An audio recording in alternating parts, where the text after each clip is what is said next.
Dalam nama Yesus Putramu yang tunggal juru selamat kami berdoa. Haleluya, bersama berkata amin. Tepuk tangan yang meriah. Haleluya. Silakan duduk. Haleluya, silakan duduk. Salam sejahtera bagi kita. Shalom. Luar biasa sukacita kita hari ini. Dan tentunya sukacita ini tidak berbeda di rumah Tuhan dengan di tempat yang lain. Katakan amin. Karena ciri kita tidak berubah-ubah, ya. Tapi paling tidak kalau sudah di gereja juga semangatnya tidak bisa naik. Itu ada pertanda yang harus dibereskan. Dibereskan dalam hal penyakit-penyakit rohani yang mencoba menggerogoti kita. Yang pertama yang dihilangkan adalah sukacita dan pengharapan. Sebab memang tidak bisa dipungkiri orang yang tanpa pengharapan tidak bisa bersukacita.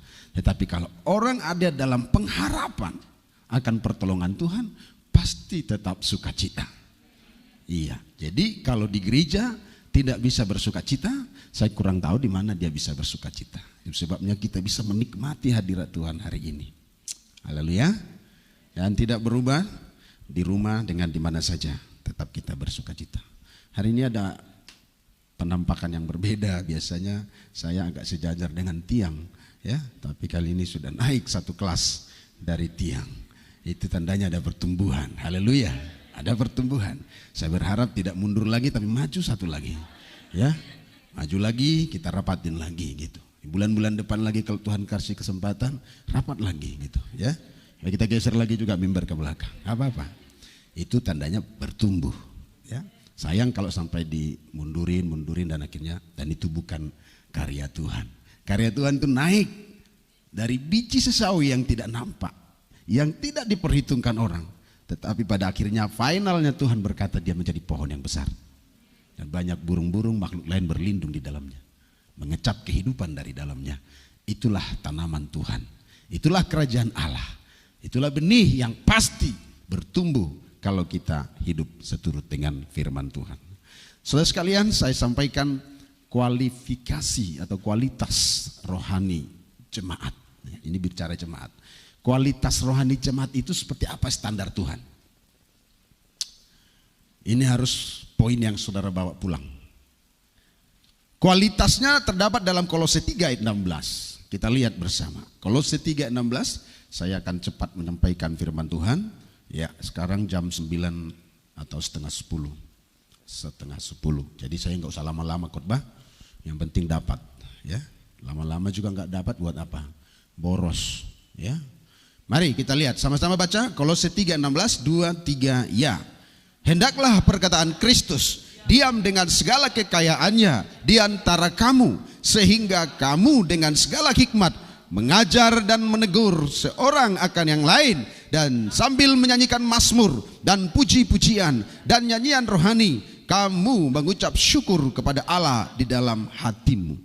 Perhatikan satu ayat yang tidak terlalu panjang ini, tapi saya lihat ada 3 poin yang akan saya jelaskan sebagai kualifikasi, sebagai kualitas daripada jemaat. Ini tidak bicara kepada pelayan, tetapi secara global pelayan dan jemaat disatukan untuk mendapatkan ayat ini. Alamat tepat dari ayat ini atau ayat ini ditujukan kepada jemaat di Kolose, bukan kepada Timotius sebagai pemimpin, bukan kepada Titus, bukan pada Filemon, tapi ini adalah kepada jemaat kiriman Paulus. Beginilah seharusnya standar anak-anak Tuhan. Apakah itu? Dengar baik-baik, beri telinga rohanimu, bukan cuma telinga jasmanimu. Telinga rohanimu terlebih penting, kau buka baik-baik, tangkap apa kata Tuhan. Pertama dikatakan di sini ada kata mengajar dan menegur. Kayaknya ini kan untuk hamba Tuhan. Tapi sekali lagi saya ulang supaya mengerti ayat ini. Ayat ini tidak dikhususkan pada gembala-gembala, tetapi dikhususkan pada jemaat di Kolose. Berarti jemaat di Kolose itu bukan jemaat pasif, bukan jemaat yang hanya dilayani, tetapi ada di dalamnya dia mengajar, menegur. Saya pertama baca ayat ini, apa memang begitu Tuhan? Tapi iya. Nah ini semua yang di hadapan saya dari depan sampai belakang. Kamu punya tugas, bukan sekedar dilayani, tapi kamu sampai pada taraf mengajar dan menegur. Kan biasanya itu tugas gembala, minimal gembala sel.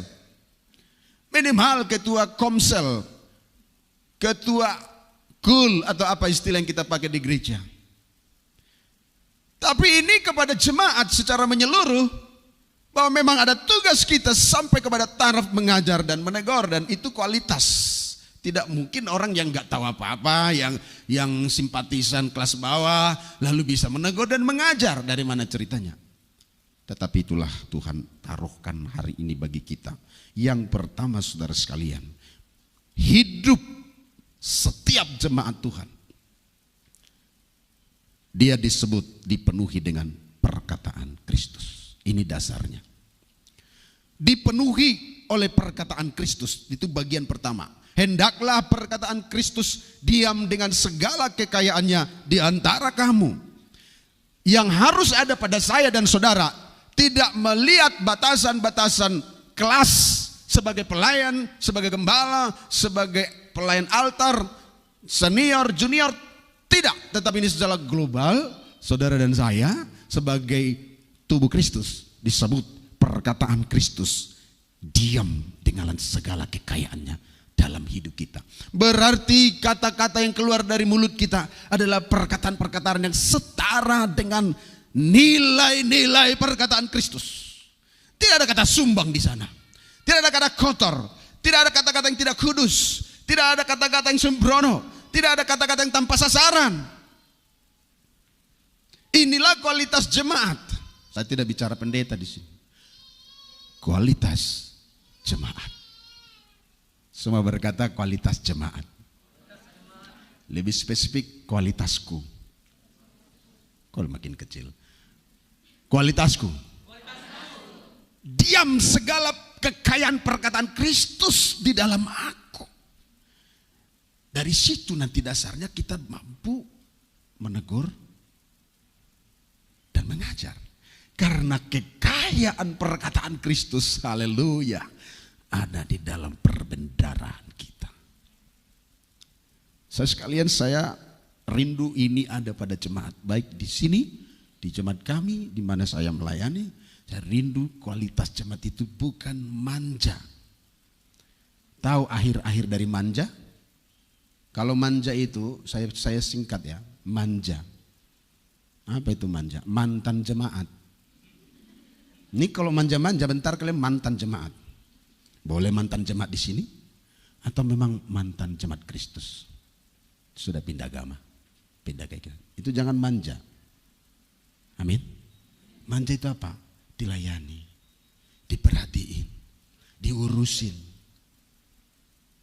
Tapi jemaat sampai pada taraf mampu mengajar dan menegur. Dasarnya apa? Segala perkataan Kristus dengan segala kekayaannya telah menjadi milik kita. Apa susahnya mengajar? Apa susahnya menegur? Karena segala kekayaan perkataan Kristus ada pada kita. Haleluya. Nah kalau kita nggak ada perkataan Kristus, ini menyangkut dua hal. Ya, nanti saya kasih aplikasinya apa. Kalau untuk perkataan Kristus ada pada kita, sebetulnya pertama gini, seluruh nilai-nilai yang ada dari kata-kata kita seperti perkataan Kristus. Bukan berarti ayat-ayat selalu ayat-ayat.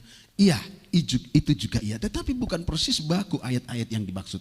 Tetapi seluruh perkataan-perkataan kita mengandung nilai-nilai pengajaran Kristus. Haleluya.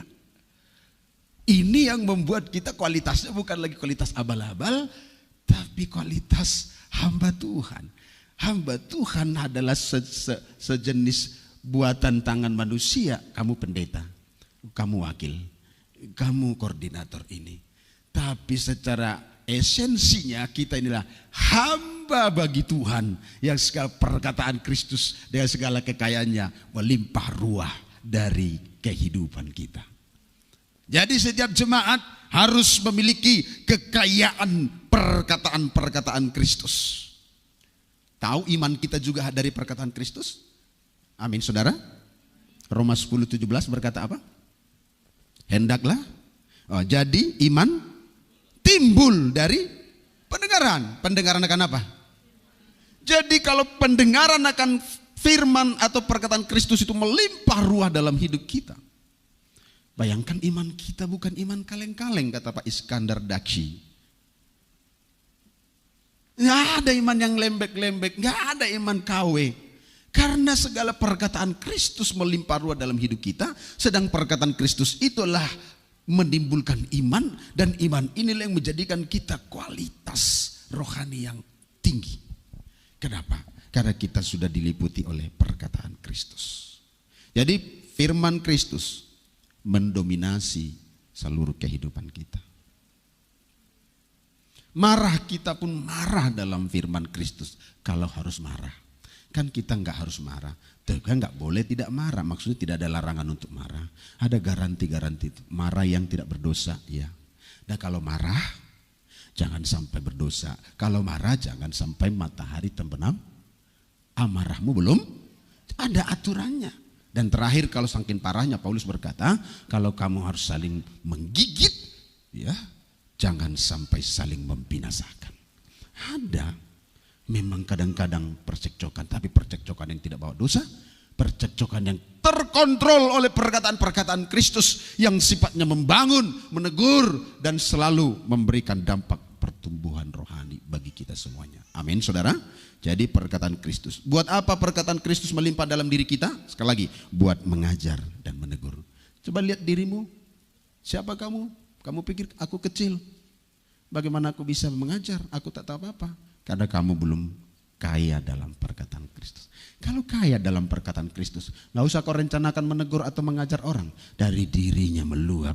Karena dia bagaikan gas yang terus cari jalan keluar untuk memperkatakan perkataan gitu. Contohnya kalau kamu kaya dalam perkataan Kristus, ketemu dengan temanmu, kakakkah dia atau adik atau siapa, kau lihat sifatnya tidak baik, kamu akan lakukan sesuatu karena dorongan dari dalam. Kakak, mohon maaf kakak. Sepertinya menurut saya kakak, perkataan kakak tadi kurang pas. Sorry ya kakak, mungkin umurku lebih kecil, tapi itu tidak bisa ditahan.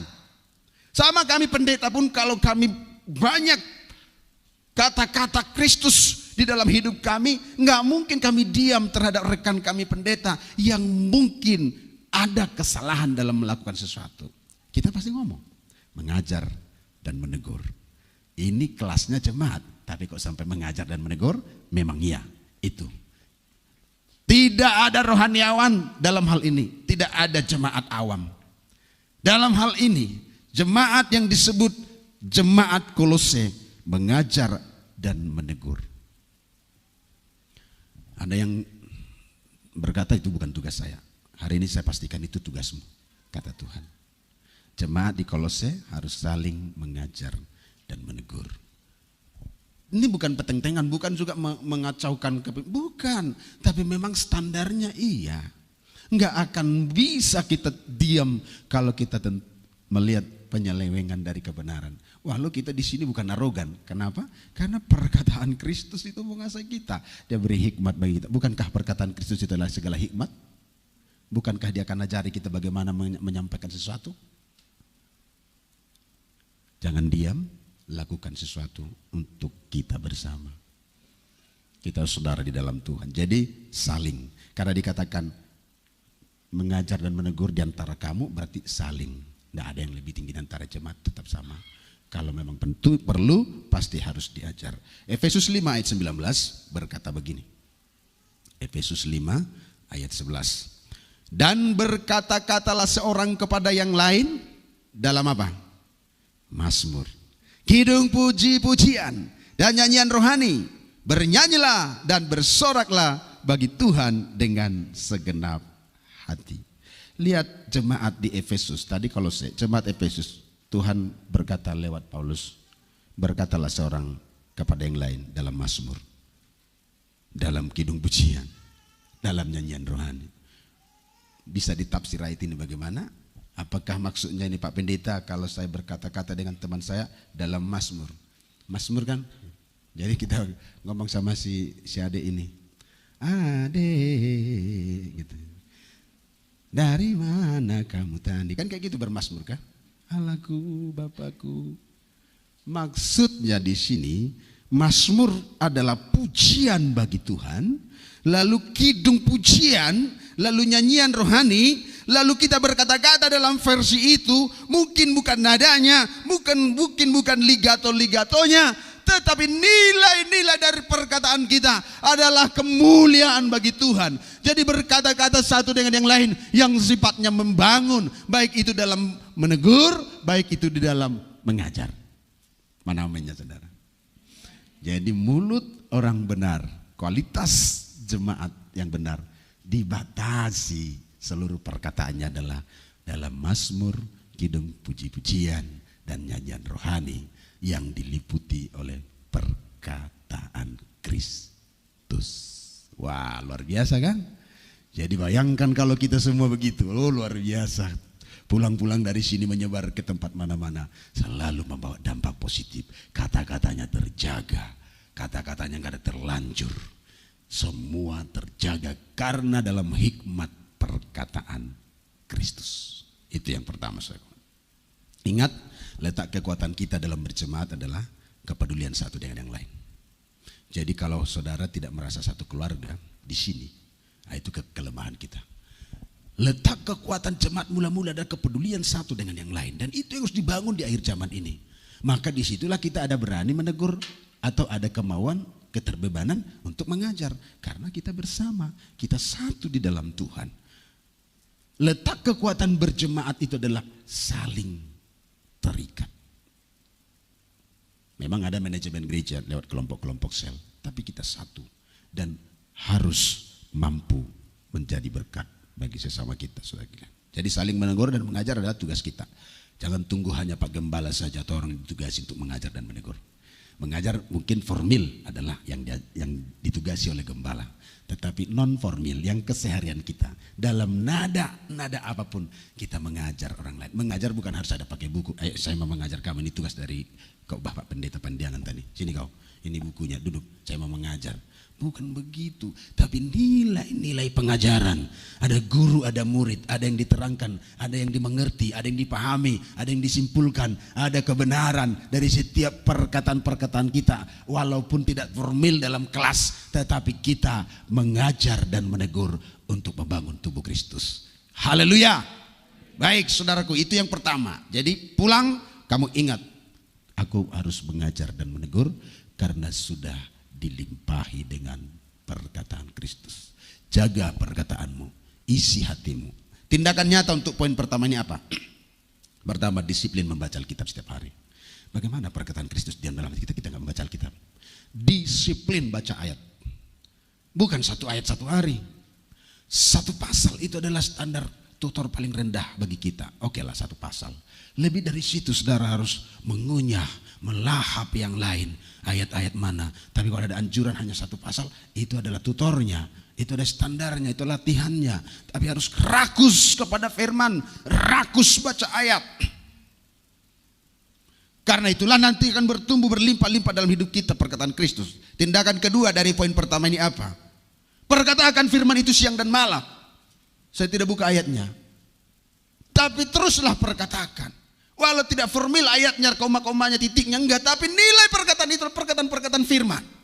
Bukankah firman Tuhan berkata begini, saudaraku, kuat dan teguhlah hatimu, mau Tuhan besertamu. Bukankah itu firman? Kalau ada yang lemah, kalau ada yang menyimpang, saudaraku engkau telah menyimpang. Bukankah Tuhan berkata, jangan kau meninggalkan aku? Kata-kata seperti itu. Enggak pun harus persis. Sini dulu kau. Matius 7 ayat 7 berkata, jangan begitu juga. Itu kita dibilang Babylon. Babylon. Tapi kalau dalam rangka menghafal boleh juga supaya makin diucapkan kan makin hafal. Kenapa kita ingat Kejadian 1 ayat 1? Karena itu dari kecil kau dong, Kejadian 1 ayat 1, pada mulanya adalah firman. Dengan lengket kan? Nah kalau kita perkatakan perkataan ini setiap hari dan direnungkan siang dan malam, itu akan menambah pundi-pundi kita dan pertama. Engkau akan menjadi kelas jemaat biasa secara level, tapi kelas pendeta kaliber nasional. Karena firman banyak. Satu waktu tinggal Tuhan petik jari, kau naik entah kemana. Naik. Firman Tuhan semua di hatinya, firman Tuhan di pikirannya, firman Tuhan di otaknya. Tinggal Tuhan kasih stop naik. Tuhan pakai luar biasa. Karena tinggal Roh Kudus atur semuanya. Lancar. Nah itu harus dibiasakan. Baca ayat, disiplin, perkatakan siang dan malam, dan hafal satu-satu. Hafal satu-satu ayat itu. Hafal satu-satu. Apakah itu ayat emas? Karena bagi saya semua itu ayat emas. Emasnya semua itu, tidak ada perak, tidak ada perunggu, apalagi tanah liat. Semua itu emas. Ya, haleluya. Ini ayat emasku. Jadi yang lain ayat apa? Ayat sampah. Semua itu emas. Firman yang ilahi itu semua. Itu berkati bagi kita semua. Jadi tindakan nyata dari poin pertama, disiplin baca ayat setiap hari terus, perkatakan dan renungkan siang dan malam. Lalu apa? Hafal satu-satu. Hafal satu-satu. Itu Tuhan lihat tindakanmu itu. Itu yang pertama. Kedua, jemaat itu di bagian C, kembali ke Kolose 3 ayat 16, berkata begini. Dan sambil menyanyikan mazmur dan puji-pujian dan nyanyian rohani. Jemaat di Kolose diajarkan untuk dipenuhi dengan kidung-kidung pujian. Ini ciri khas jemaat yang berkualitas kedua. Apa itu? Hati kita penuh dengan pujian. Tadi penuh dengan firman. Ini penuh dengan pujian. Jadi kaya dalam puji-pujian. Minimal kita bersenandung. Karena sudah menjadi, kita bersenandung ya. Nggak tahu kita apa itu sebetulnya. Tapi nyanyian itu di hati. Kan saya sering begitu. Entah saya lagi nyiram-nyiram bunga, pangkas-pangkasnya.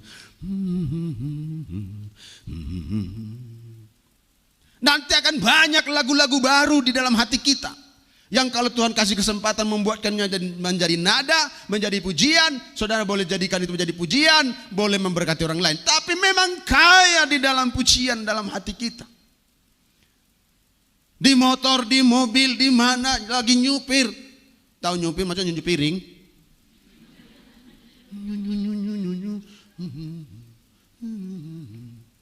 Nyanyian-nyanyian rohani ada dalam hidup kita. Itulah kualitas jemaat. Nah, di gereja saya haramkan lagu-lagu dunia di gereja kami. Jadi periksa itu CD, periksa handphonemu. Masih kamu suka lagu-lagu dunia? Oh, percintaanmu dengan Tuhan abal-abal. Ya? Apalagi ada bapak-bapak, ada di sini bapak-bapak yang masih ke warung malam-malam. Di sini nggak ada ya.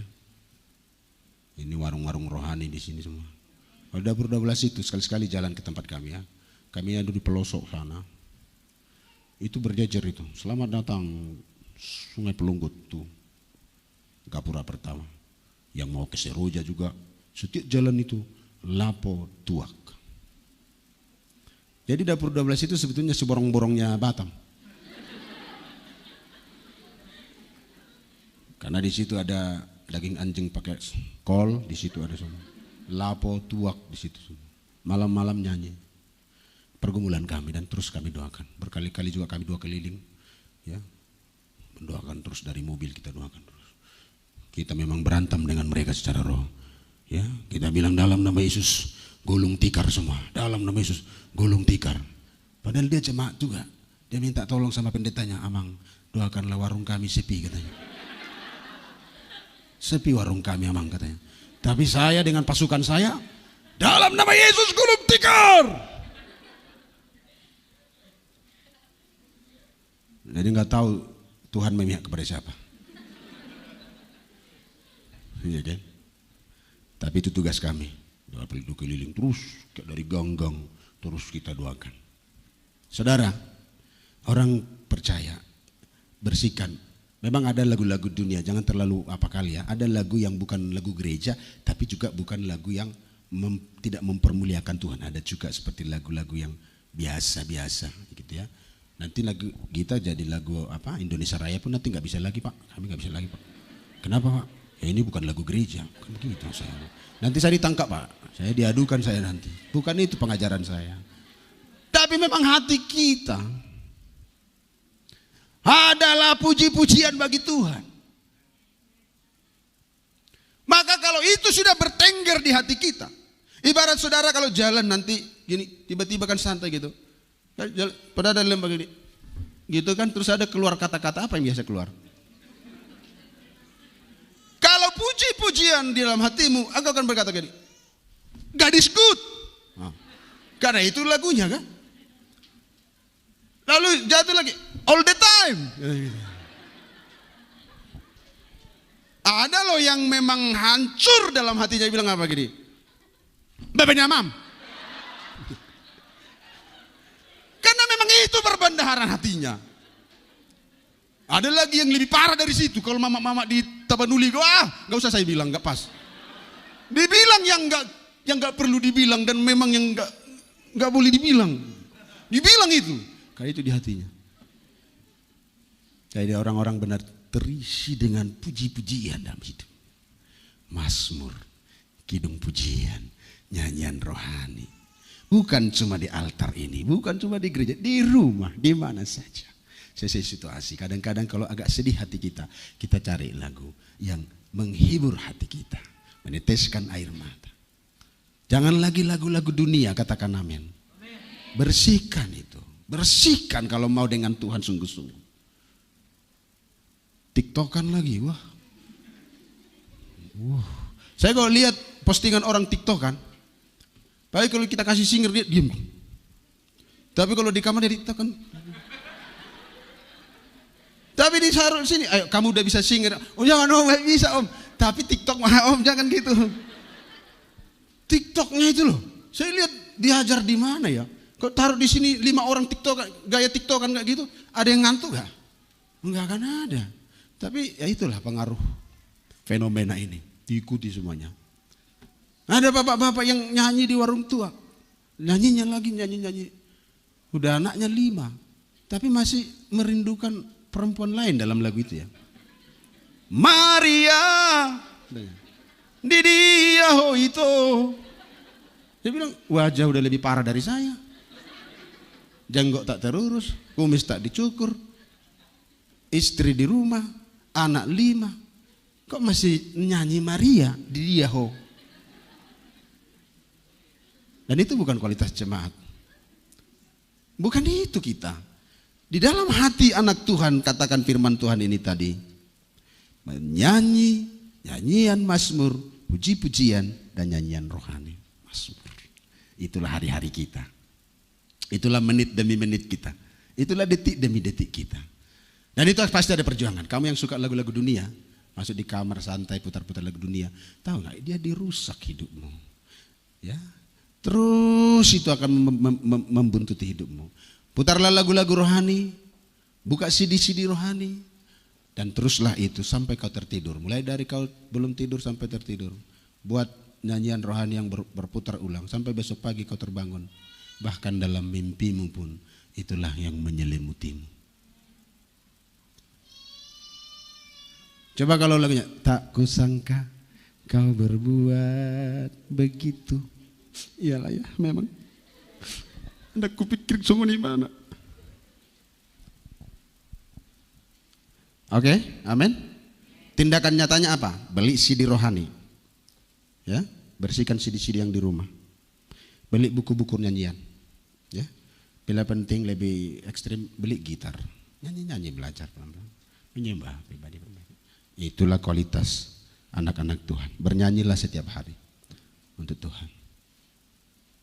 Saya mau tanya, Yesus pernah nggak lagu-lagu dunia? Paulus? Pernahnya Paulus bernyanyi misalnya dalam ayat saudara temukan? Ito naung leleng hina holongan gitu. Ada Paulus kayak gitu? Petrus? Yakobus? Tunjukkan pada saya orang-orang yang dipercaya Tuhan, orang-orang hebat itu, orang-orang rohani itu punya lagu-lagu dunia. Tunjukkan supaya kita bisa kasih toleransi sedikit. Tidak ada, berarti kalau tidak ada bukan itu panutan kita. Panutan kita Yesus Kristus. Paulus, Petrus, Yakobus. Mereka bersungguh hati hanya memuji-muji Tuhan. Jadi firman mendominasi kita. Nyanyian pujian rohani membual-bual dalam hati kita.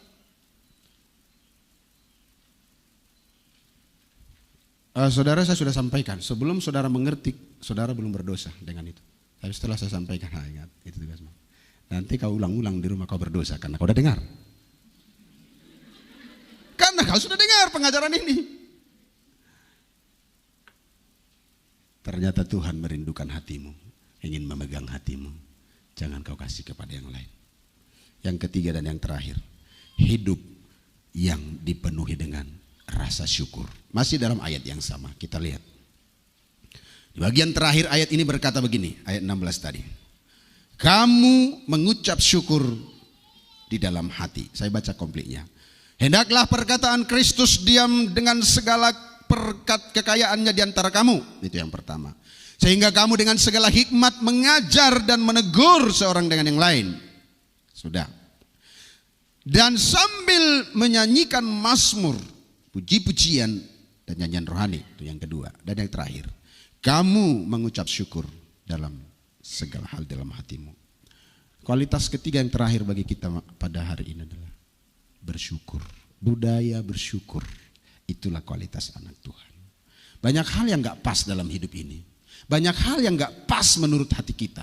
Yang membuat kita tidak pantas bersyukur untuk situasi itu. Tapi Tuhan bilang harus bersyukur dalam segala hal. Itu Tuhan latih bagi kita saudara sekalian.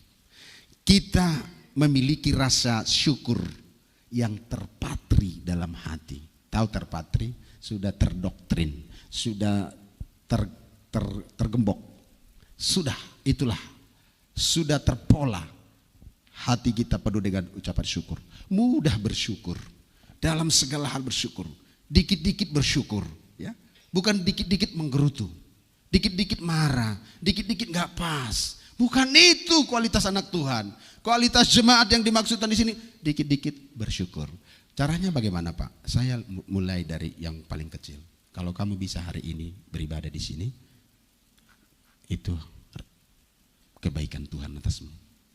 Bagaimana kalau kau tadi pagi memang gak tertarik datang bergereja, dan tiba-tiba si Marolop mengajakmu ke jembatan 7, dan tiba-tiba di sana dia ajak kalian, ayo kita kayak burung yuk, lompat yuk, burung yuk kayak lompat. Kita ini burung loh katanya, lompat kau ke bawah.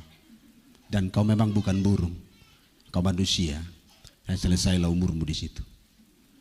Kamu perlu bersyukur. Kau hangatkan kursi-kursi ini dengan tempat duduk ini dengan dirimu. Itu karena kasih Tuhan. Kau syukuri dulu. Yang kan kecil-kecil dulu. Kau syukuri. Bangun pagi, oh Tuhan, jantungku berdetak. Terima kasih Tuhan. Itu hal-hal yang baik. Lalu nanti kelas yang paling tinggi adalah ketika keadaan tidak baik. Tapi ujian yang berat ini harus disyukuri. Harus disyukuri. Nah, itu latihannya saudaraku. Jemaat di Tesalonika juga dididik untuk bersyukur. 1 Tesalonika 5 ayat 18. Apa kata firman Tuhan? 1 Tesalonika 5 18, sama-sama kita membaca 2, 3. Ya.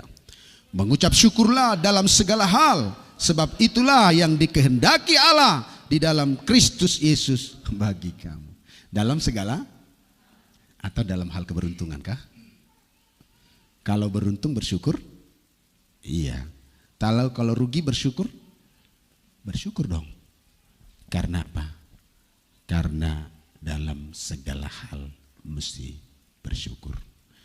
Kenapa Pak bisa bersyukur dalam misalnya kita rugi? Karena di balik itu kita banyak belajar dari Tuhan. Mengapa rugi? Nanti Tuhan kasih tahu itu. Lambat mungkin kita tahu, tapi pasti Tuhan kasih tahu karena dia sayang sama kita. Tadi pujian kita berkata dia sudah bangkit menyayangi kita. Jadi saudaraku, bersyukurlah. Amin. Kalau adik ini nyanyi-nyanyi, padahal kita dengar firman, bapak ibunya harus bersyukur. Kenapa? Karena mereka melatih diri untuk menguasai segalanya itu. Karena nanti di rumah mereka akan diskusi. Enggak usahlah kita kebaktian. Bukan begitu. Ya kami rewel kali anak kita. Tunggulah anak kita ini segini. Jangan. Itulah yang perlu disyukuri. Kan kita tenangkan begini mendengar firman. Santai gitu. Tapi ibunya harus ekstra kerja. Nah itu latihannya, harus bersyukur dalam segala hal. Ya kan? Jadi dalam segala hal memang harus bersyukur. Belum tentu kamu mampu seperti itu. Jangan-jangan udah kamu cubit suami. Oh, tenang-tenang aja sih. Nah, emang cuma kau yang mau dengar firman. Nah, disyukuri semuanya. Haleluya. Jadi kalau Tuhan bilang bersyukur dalam segala, iya. Bahkan kalau suatu waktu dompetmu terjatuh, dan kau sampai di rumah, di mana dompet? Gak ada. Kamu mampu gak mengucapkan satu kata yang Tuhan minta? Tuhan, aku bersyukur dompetku hilang. Karena aku tahu pasti ada sesuatu yang Tuhan mau dari situ. Aku tahu Tuhan kadang-kadang bercanda. Ya, Tuhan kadang-kadang bercanda. Oh, kalian gak punya hubungan bercanda dengan Tuhan? Dia kadang-kadang bercanda, tapi beberapa waktu baru kita tahu, baru kita senyum. Ini rupanya maksudnya. Alah Tuhan, jangan main-main lah. Ngeri lah saudara. Hilang dompet bersyukur. Apa ayat ini berkata kita bersyukur kalau senang? Tidak usah diajari, setan pun lakukan itu. Anak Tuhan, kualitas jemaat yang saya maksud yang ketiga ini memang luar biasa. Maka kalau kamu lakukan yang tiga ini, kamu itu jemaat biasa tapi kelas pendeta kaliber nasional. Karena kualitas rohanimu hebat, penuh firman, puji-pujian, dan rasa syukur sudah membudaya. Tabah. Meninggal mama di kampung, kamu belum sempat ketemu dan belum kasih apa-apa. Dengar kabar, nak mama udah meninggal, pulang ya. Oh iya, udah mak, udah pak, iya. Nangis kita, masuk kamar. Terima kasih Tuhan, aku bersyukur buat ini. Aku tahu semua baik. Itu budaya. Lalu nangis. Memang aku pingin mau lihat mamaku yang terakhir tapi. Terima kasih Tuhan. Aku bersyukur semua ini pasti baik. Kita syukuri semua detik demi detik. Peristiwa demi peristiwa yang ada pada kita. Itu membuat kita tidak marah dalam hidup ini. Tabah. Tenang. Tidak buru-buru bereaction di luar kendali. Karena rasa syukur sudah mendahuluinya. Tenang. Haleluya. Memang pernah saudara dengar cerita ini. Mungkin saya juga tidak pernah sampaikan pada di sini atau di mana. Seorang pemuda Tiongkok katanya. Ini pemuda Tiongkok yang saya tadi. Dengan ibunya. Punya hanya satu ekor kuda. Jantan. Jantan apa betina? Enggak usah dipersoalkan lah itu. Jantan. Kadang gak penting kan? Yang penting kuda lah. Satu malam. Kuda ini lari dari kandang. Betina ini. Besoknya mereka sedih sekali. Aduh. Kurang bagus lah kau bikin mungkin ngikatnya nak. Enggak mak, bagus dah seperti biasa. Mereka datang mak, ya udahlah. Apa mau dibilang. Tapi yang rasanya gimana kalau kehilangan, betul? Ketika kau diputus pacarmu kamu syukur gitu. Enggak, kamu uring-uringan. Masuk kamar 3 hari tidak keluar. Tamanmu bantal guling, badan menyusut karena gak makan-makan. Dan kamu lihat-lihat di mana tempat menggantungkan tali dan leher. Itu pertama. Pasti enggak langsung bisa. Makasih Tuhan, dia putuskan saya bersyukur. Itu belakangan, tapi spontannya enggak seperti itu. Harusnya memang seperti itu. Karena kalau pacarmu memutuskan kamu, lebih baik daripada ketika kau sudah jadi memutuskan kamu. Itu bukan putus, cerai. Kamu menjadi janda dengan 2-3 anak yang dia tidak bertanggung jawabkan. Jadi kalau kamu waktu pacaran diputuskan seseorang, itu kamu syukuri. Karena Tuhan yang menggerakkan itu. Bahwa dia bukan lelaki yang diperuntukkan untuk kamu. Bisa bersyukur kan? Tapi Tuhan, ATM-ku sudah sama dia. Bodohmu. Masa kau masih pacaran ATM sama pacarmu?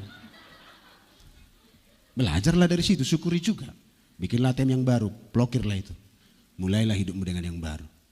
Kan begitu. Syukuri semuanya. Jadi seorang ibu tadi besoknya udah 1 minggu. Tetapi ternyata pada waktu 1 minggu, malam-malam mereka merasa ada sesuatu di dekat rumah mereka. Kuda itu kembali. Tapi 2 ekor. Ternyata kuda betina tadi membawa pasangannya. Mungkin dia pengen cari pacar. Dan gak ngerti si cowok ini, selalu diikat-ikat. Dia sudah ngomong, buka aku mau pacaran. Ini sudah waktuku, umurku katanya. Dia gak dengar, gak tahu. Bahasa kuda dengan bahasa manusia berbeda.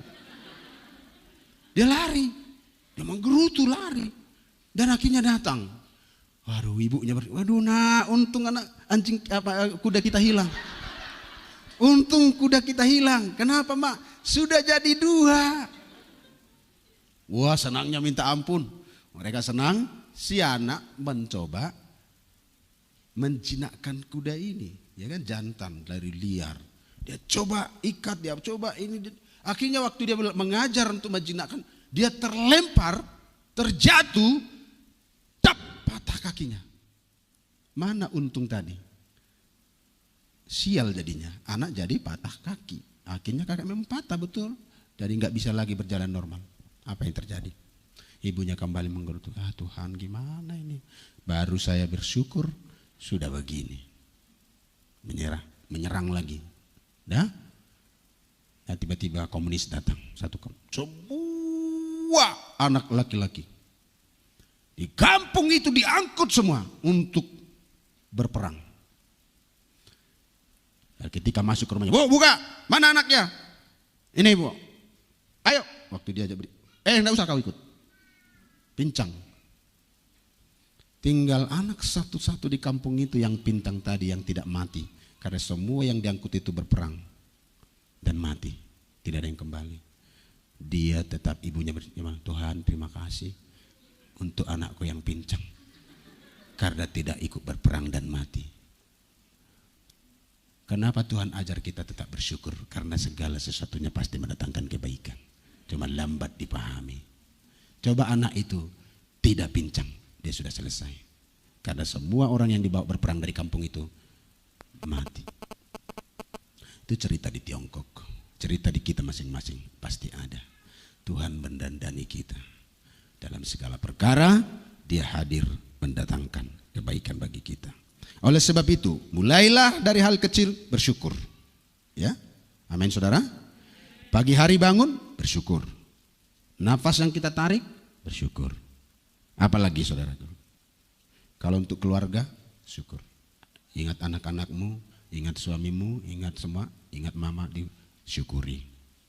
Kamu bisa bekerja, syukuri. Tidak ada OT bulan ini, tetap bersyukur. Gunakan semua untuk Tuhan. Inilah budaya jemaat. Kelas kita sebagai orang-orang percaya. Jangan kalah dengan ayam. Ayam untuk seteguk air parit. Satu kali pun ayam tidak pernah tidak bersyukur untuk seteguk air parit. Percaya enggak? Lihat ayam kalau minum. Dia pasti bersyukur. Begitu dia gini ke parit, langsung bilang syukur. Minum lagi dia. Syukur. Karena kalau enggak lakukan itu dia enggak masuk airnya. Kalau dia buat seperti anjing dia enggak masuk. Karena dia enggak punya lidah seperti anjing yang bisa membawa air ke dalam. Jadi ayam memang dikhususkan untuk bersyukur dalam setiap tegukan air. Ayam itu. Kalau dia turun langsung dia syukur. Bagaimana dengan anak Tuhan? Suka menggerutu? Itu bukan ciri anak Tuhan. 3 poin ini saja. Melimpah dalam firman. Perkataan kita firman. Melimpah dalam pujian. Apalagi pelayan altar. Kalau masih kamu sisipkan 1-2 lagu di rumah yang bukan lagu rohani, kau tak pantas di sini. Tak pantas. Kau tadi dikhususkan pelayan altar. Nyanyikanlah nyanyian yang memuliakan Dia. Dan yang terakhir, berbudaya syukur. Dan limpah itu di hati kita. Ketika kita ditampar orang, pertama langsung ingat bersyukur. Apa ini Tuhan? Aku bersyukur buat setiap apapun yang Tuhan izinkan. Jangan menggerutu dulu. Jangan marah dulu. Jangan bertindak dulu sesuai hatimu. Nanti salah. Jadi rasa syukur kita membuat tenang dulu. Berpikir dulu ada apa ini. Sebab Tuhan memegang kendali kehidupan kita. Amin Bapak Ibu. Tuhan berkati kita. Saya minta pelayan altar maju ke depan. Kita bersyukur kepada Tuhan untuk semua yang Tuhan kerjakan ini.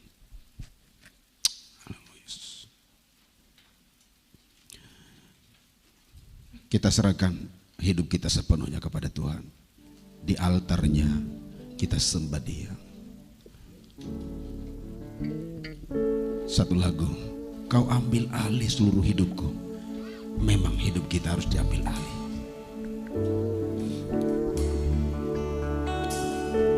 Yes, silakan tadi.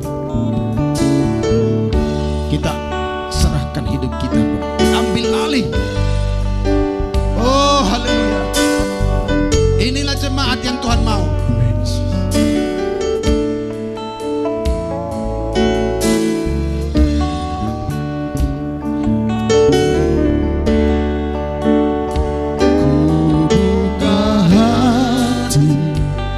Untuk jambahanmu berserah penuh di hadiratmu. Kau ambil alih seluruh hidupku di altarmu.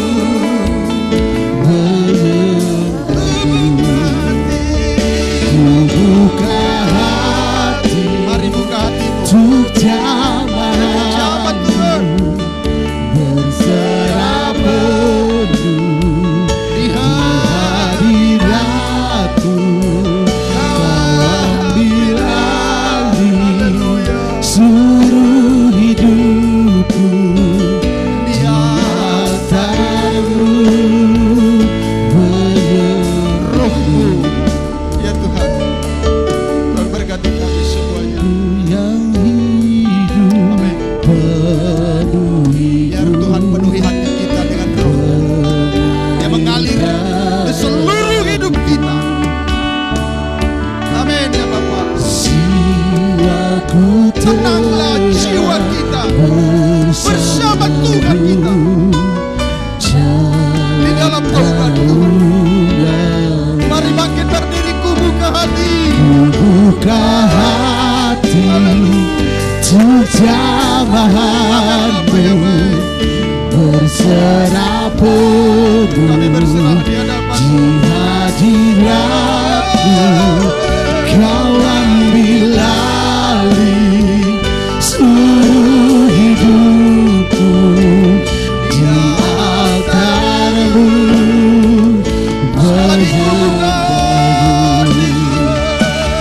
Buka hati untuk jambahanmu berserah penuh di hadiratku.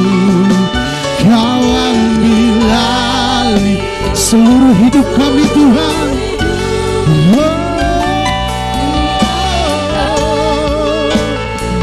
Dengan segenap hati kami katakan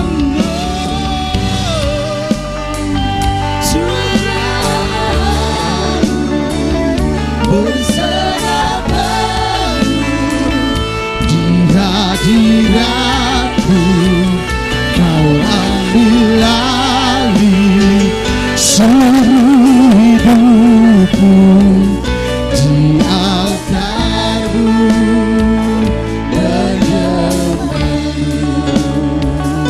Di altarmu menyembahmu. Di altarmu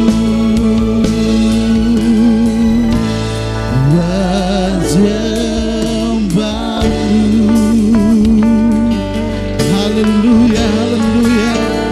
Biarlah setiap kami Tuhan menyerahkan sepenuhnya ke dalam Engkau Tuhan Yesus. Karena kami percaya ketika kami dipenuhi dengan puji-pujian, dipenuhi dengan perkataan firman, kami terus diubahkan semakin dekat dengan pribadi-Mu Tuhan Yesus. Ajar kami terus Tuhan untuk selalu serupa dengan pribadi-Mu Tuhan Yesus. Dalam nama Tuhan Yesus bersama-sama katakan amin.